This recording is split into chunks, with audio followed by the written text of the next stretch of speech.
So we've cut some small pieces of copper metal sheet to experiment with. I've got a dish of hot water, well, sort of lukewarm, warm water. And I'm going to put some drops of liver of sulphur in it.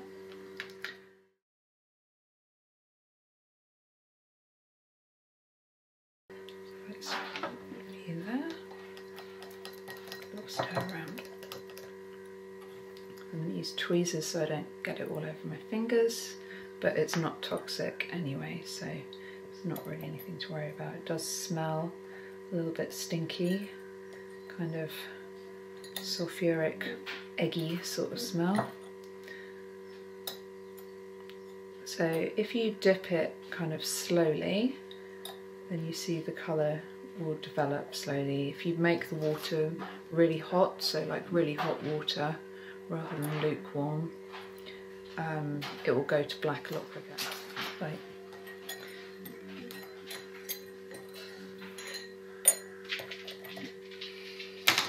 Before we start, I'm going to just clean these little samples of copper sheet that I cut up using our polishing papers, just so that there's no grease or too many scratches on the metal. You don't want any like greasy marks and things, because that will sort of act as a slight resist and you'll get uneven patina, which is kind of what's happened here. Sort of fingerprints and all sorts have kind of got in the way of the patina. So we're going to use the Sharpie as a resist.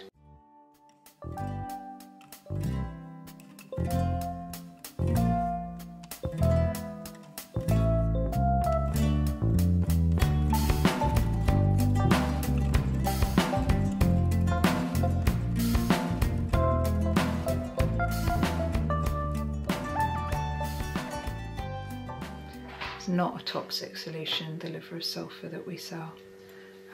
So although it's a little bit smelly, it's not going to hurt you at all. In fact, this version is used as a bathing aid in Japan, because the sulphur is apparently good for you, which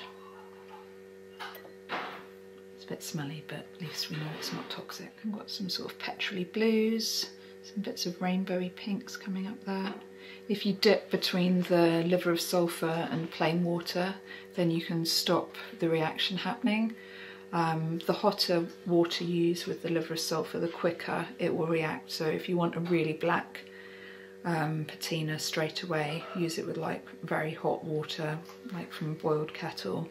And if you want to try and make the most of all the soft colours in between, like the blues, sort of coppery pinks and purples, then use like a weaker solution and just go gently dipping between the plain water and the liver of sulphur, and the reaction will happen slower, so you'll see all those nice colours. So you can still see some of the resist. We've not gone to a really dark colour there. Could always dip one end back in, see if we can get a much darker. And there we go, that's gone quite black there. So we've got half black and half with the petrol-y colours. So then we need to get some acetone to remove the Sharpie, and we'll see what the pattern looks like.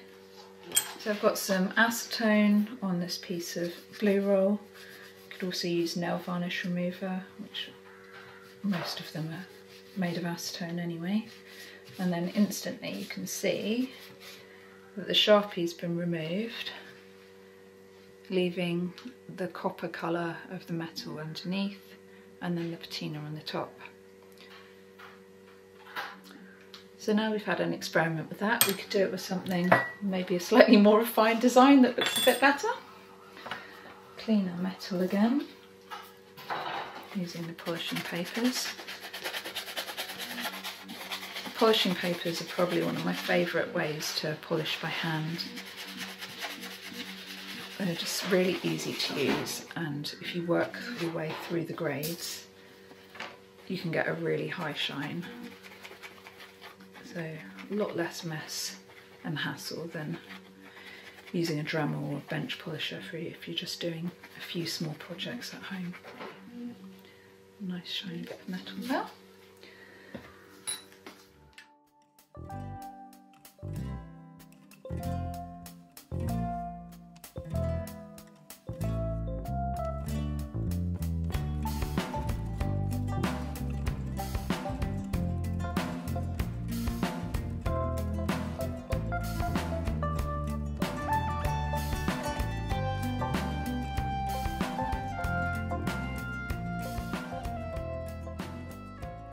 then remove with the acetone.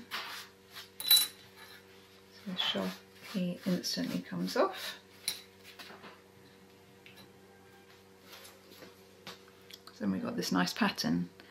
So then we could protect that using either Renaissance wax or Midas seal lacquer, which is a really light jewellery varnish that we sell at Kernowcraft, which is really good for protecting metals. So any colours that you want to preserve, like from patinas, or if you want to stop copper or brass or silver from oxidising, you can use the lacquer for that.